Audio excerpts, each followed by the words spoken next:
27 octobre 2025. Paris. Le palais de l'Élysée. Pendant que vous écoutiez ces mots, la dette publique française vient d'augmenter de plusieurs milliers d'euros. Littéralement. À chaque seconde qui passe. 114% du PIB. Un chiffre qui donne le vertige. Un chiffre qui fait trembler Bruxelles. Un chiffre qui fait fuir les investisseurs comme des rats quittant un navire en perdition. Mais ce 27 octobre n'est pas un jour comme les autres.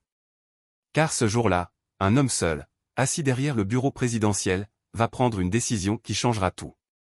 Une décision que ses ennemis n'ont pas vu venir. Une décision que l'histoire retiendra. Vous vous demandez peut-être, comment la France, cette grande nation, ce pilier de l'Europe, en est-elle arrivée là? Comment le pays de Gaulle, le pays qui a résisté aux tempêtes de l'histoire, se retrouve-t-il au bord du gouffre économique et politique? La réponse tient en 3 mots, le cirque parlementaire. Revenons en arrière. Juin 2024.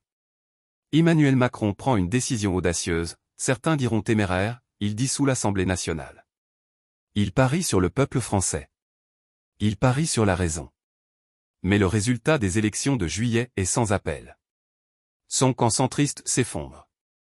212 sièges contre 365 pour l'opposition.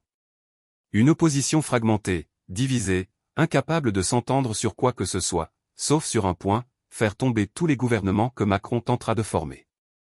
Et c'est exactement ce qui va se passer. Septembre 2025. François Bayrou, le Premier ministre nommé quelques mois plus tôt, jette l'éponge. Ses mesures d'austérité. Massacrées par les députés. Son budget. Rejeté avant même d'être présenté. Il démissionne, épuisé, vaincu par l'impossibilité de gouverner un pays où personne ne veut gouverner. Macron nomme alors Sébastien Lecornu. Un homme de confiance. Un homme d'expérience. Un homme qui croit encore qu'on peut trouver un compromis avec des gens qui ne veulent pas de compromis. Le 9 septembre, Lecornu prend ses fonctions. Le 6 octobre, 27 jours plus tard, il est contraint de démissionner. 27 jours. Moins d'un mois. Le temps qu'il faut pour que l'opposition de gauche et de droite s'unissent dans un seul objectif, le chaos. Vous comprenez maintenant? Ce n'est pas une crise politique ordinaire. C'est un sabotage délibéré. C'est une stratégie du pire. Parce que chaque jour qui passe sans gouvernement stable, c'est la France qui perd. 15 milliards d'euros de pertes économiques prévues d'ici la fin de l'année. 0,5% de croissance en moins. Des investisseurs qui fuient vers l'Allemagne, vers les Pays-Bas, vers n'importe où sauf la France. Et pendant ce temps, que font-ils à l'Assemblée nationale? Jean-Luc Mélenchon, le leader de la France insoumise, l'homme qui se présente comme le défenseur du peuple, promet publiquement de déposer une motion de censure contre tout gouvernement qui ne suivra pas son programme radical. Peu importe que ce programme soit irréalisable. Peu importe qu'il conduise le pays à la faillite. Ce qui compte pour lui, c'est le pouvoir. Le pouvoir à tout prix. De l'autre côté, les socialistes d'Olivier Faure tentent de jouer les médiateurs. Faure se dit prêt à devenir Premier ministre. Il propose un budget alternatif. Mais ce budget va à l'encontre de toutes les réformes nécessaires pour sauver les finances publiques. Et quand Mélenchon apprend que les socialistes osent négocier avec le centre, il les menace immédiatement. La gauche se déchire. La gauche se dévore elle-même. Et à droite? Les partis traditionnels et l'extrême droite attendent leur heure. Ils savent qu'à chaque échec de Macron, leur popularité grimpe. Les sondages le confirment, si de nouvelles élections avaient lieu demain, l'extrême droite obtiendrait 33% des voix. 33%. Il deviendrait la première force politique du pays. Alors pourquoi aiderait-il Macron à stabiliser la situation? Pourquoi sauverait-il un système qu'ils veulent détruire? Voilà la vérité que les médias ne vous disent pas assez clairement. Ce n'est pas une crise. C'est une prise d'otage.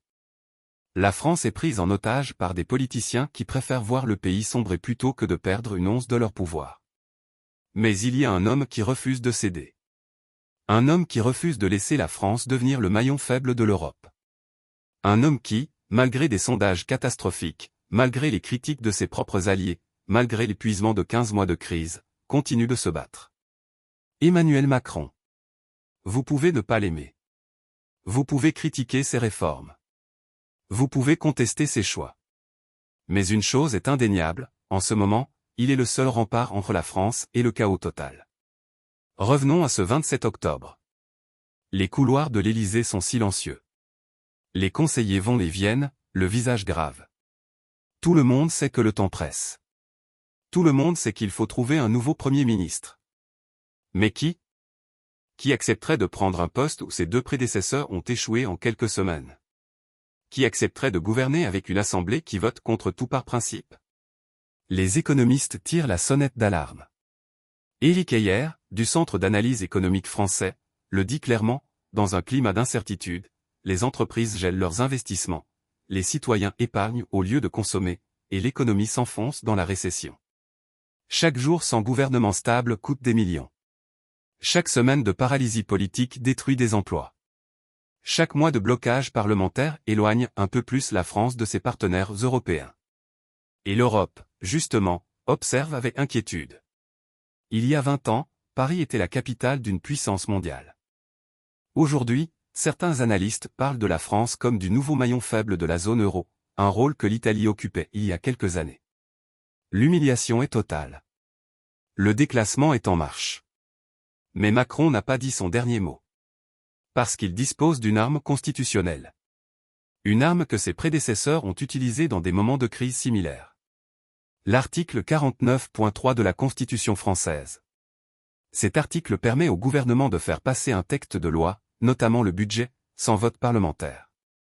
C'est une procédure d'exception. C'est une procédure controversée. Mais c'est une procédure légale. Macron l'a déjà utilisée en 2023 pour faire passer la réforme des retraites. Les rues s'étaient embrasées. Les syndicats avaient appelé à la grève générale. Les opposants l'avaient accusé de dérive autoritaire. Mais la réforme était passée. Et aujourd'hui, malgré les protestations, elle fonctionne. Alors pourquoi ne pas recommencer? Parce que cette fois, les enjeux sont différents. En 2023, il s'agissait d'une réforme. Aujourd'hui, il s'agit de la survie économique du pays. En 2023, Macron avait encore une majorité relative. Aujourd'hui, il est minoritaire. En 2023, l'opposition était divisée. Aujourd'hui, elle est unie dans sa volonté de le faire tomber. Et puis, il y a un autre calcul. Un calcul politique de long terme. Si Macron utilise le 49.3 pour imposer le budget, il assumera seul la responsabilité des mesures d'austérité. Il ne pourra pas partager le fardeau avec les autres partis. Et quand viendra l'élection présidentielle de 2027, le candidat de son camp portera seul le poids de ses décisions impopulaires. Les chances de victoire du centre s'effondreront. L'extrême droite ou l'extrême gauche arrivera au pouvoir. C'est le dilemme de Macron. Sauver le pays à court terme en sacrifiant son camp politique à long terme. Ou tenter encore de trouver un compromis impossible avec une opposition qui ne veut pas de compromis. Mais ce 27 octobre, quelque chose change. Les marchés financiers envoient un signal d'alarme. Les taux d'intérêt sur la dette française augmentent brutalement. Les agences de notation menacent de dégrader la note de la France. Si cela se produit, emprunter coûtera encore plus cher. La spirale de la dette s'accélérera. Le pays perdra définitivement sa crédibilité. C'est à ce moment-là que Macron prend sa décision. Il convoque une réunion d'urgence avec ses plus proches conseillers. Il leur dit, nous n'avons plus le choix. Nous ne pouvons plus attendre que des députés irresponsables se mettent d'accord. Nous ne pouvons plus laisser la France devenir la risée de l'Europe. Nous devons agir. Maintenant. Et il ajoute une phrase qui restera dans l'histoire, la République n'est pas un jouet. Cette phrase, simple, directe, puissante, résume tout. La République française, cette institution vieille de plus de 2 siècles, cette construction politique qui a survécu aux guerres, aux révolutions, aux crises, ne peut pas être sacrifiée sur l'autel des ambitions personnelles de quelques politiciens. Macron décide alors de nommer un nouveau Premier ministre. Mais pas n'importe lequel. Cette fois, il choisit quelqu'un qui a l'expérience des crises. Quelqu'un qui ne craint pas l'impopularité.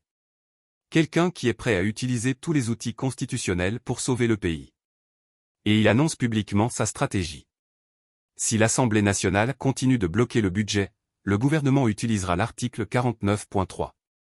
Si l'opposition dépose une motion de censure, qu'elle assume la responsabilité de plonger la France dans le chaos. Si les extrêmes veulent le pouvoir, qu'ils le prennent, mais qu'ils assument ensuite devant les Français les conséquences de leurs actes. C'est un pari risqué. C'est un pari audacieux. Mais c'est le seul pari possible. Et vous savez quoi? Ça fonctionne.